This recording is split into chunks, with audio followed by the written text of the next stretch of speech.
All right, let's dig deeper into this situation with Kamala Harris potentially stepping up as the Democratic candidate for the 2024 election. As Biden is expected to drop out, there's a growing rally behind Harris. But this is not just a simple switch. This move comes with a host of challenges and opportunities that could reshape the entire election landscape. First off, Harris has a lot of strengths that could play well in a race against Trump.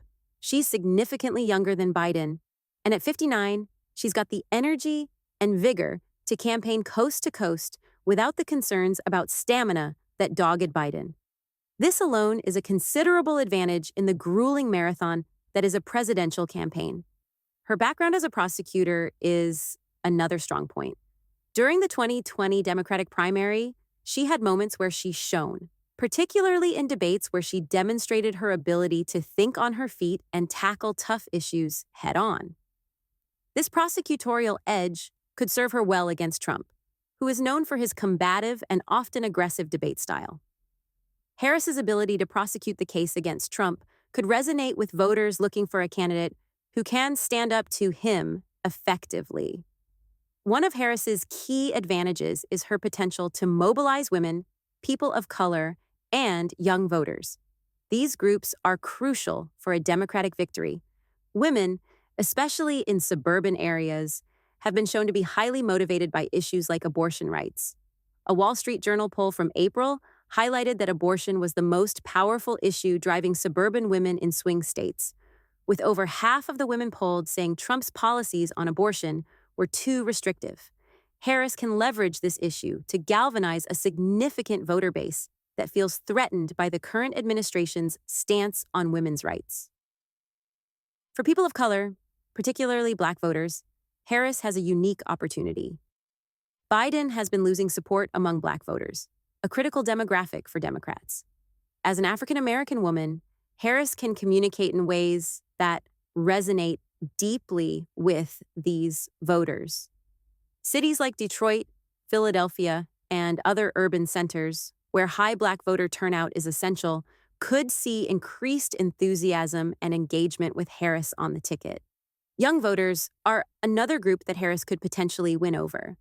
This demographic has been increasingly disillusioned with Biden, partly due to his age and perceived lack of energy.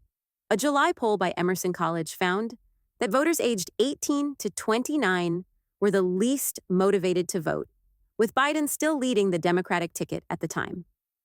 Harris, with her relatively youthful vigor and more progressive stances, could re-energize these young voters who are crucial, not just for votes, but for grassroots campaign activities like canvassing and phone banking. However, it's not all smooth sailing. Harris has some significant hurdles to overcome. First and foremost, she needs to prove she's a strong leader. A Monmouth University poll indicated that 44% of voters are looking for strong leadership qualities in a candidate. Trump, despite his numerous flaws and controversies, exudes a kind of brash confidence that appeals to his base. Harris needs to find her own version of that confidence, a moment or series of moments where she can definitively say, "I am the leader of the free world." Immigration is another critical issue. Harris's record and actions as vice president, particularly regarding the border crisis, will come under intense scrutiny. Critics, including Trump, will undoubtedly attack her on this front, arguing that she failed to address the root causes of immigration issues effectively. She needs a robust, defensible policy on immigration that goes beyond what she's done so far. Another significant concern is the timing of her entry into the race. Entering the race late, as the narrator pointed out, is unprecedented since 1968. This raises questions about how well organized the Democratic Party is and whether it can mount a successful campaign with such a late start. The short onboarding process compared to Trump and Biden, who have been preparing for years, could be a critical disadvantage. Moreover, the choice of her vice president will be pivotal. This decision can help shore up her base and bring in crucial regional and demographic support. The VP pick needs to complement Harris's strengths and mitigate her weaknesses, ensuring a balanced ticket that can appeal to a broad spectrum of voters. The race against Trump is likely to be one based more on personalities than policies. Harris's entry into the race would force the Trump campaign to shift its strategy. They have spent years attacking Biden, and now they will have to quickly pivot to a new opponent.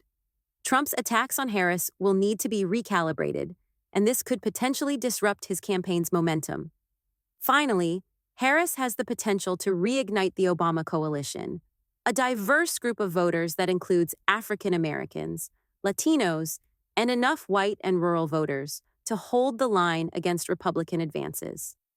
Obama's ability to articulate a compelling vision and connect with various demographics was key to his success. Harris needs to channel this same ability to speak with confidence and rally diverse groups under a common vision. In conclusion, while Harris has significant advantages that could make her a formidable candidate against Trump, she also faces considerable challenges. Her ability to mobilize key voter demographics, demonstrate strong leadership, address critical issues like immigration, and quickly organize an effective campaign will determine her success. If she can navigate these challenges and capitalize on her strengths, she could indeed be the Democratic Party's best hope for 2024. But it's a high-stakes game, and the outcome is far from certain.